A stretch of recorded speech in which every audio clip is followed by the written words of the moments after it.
এই হামের যে জীবাণুটি সেটি খুব দ্রুতই ছড়িয়ে পড়তে পারে। আমরা ইতিমধ্যেই দেশের 18টি জেলার 30টি উপজেলায় আজকে এই কর্মসূচি শুরু করেছি।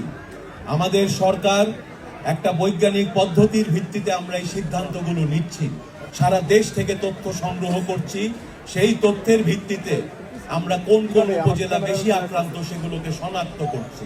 কম বয়সী প্রতিটি শিশু এই টিকাদান কর্মসূচির আওতায় আসবে, আমাদের শিশুরা নিরাপদ হবে। প্রিয় মন্ত্রী মহোদয় গাজীপুরে এসেছেন, তাকে ধন্যবাদ জানাই।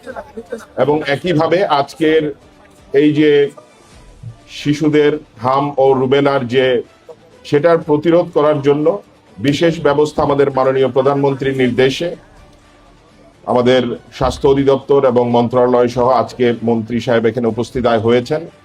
The UNICEF and WHO representatives who are supporting this campaign for the people.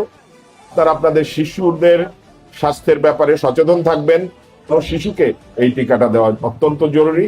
তো সকলকে আমি ধন্যবাদ জানাচ্ছি আবারও, এবং সকলের জন্য শুভকামনা রইল। ধন্যবাদ। Thank you.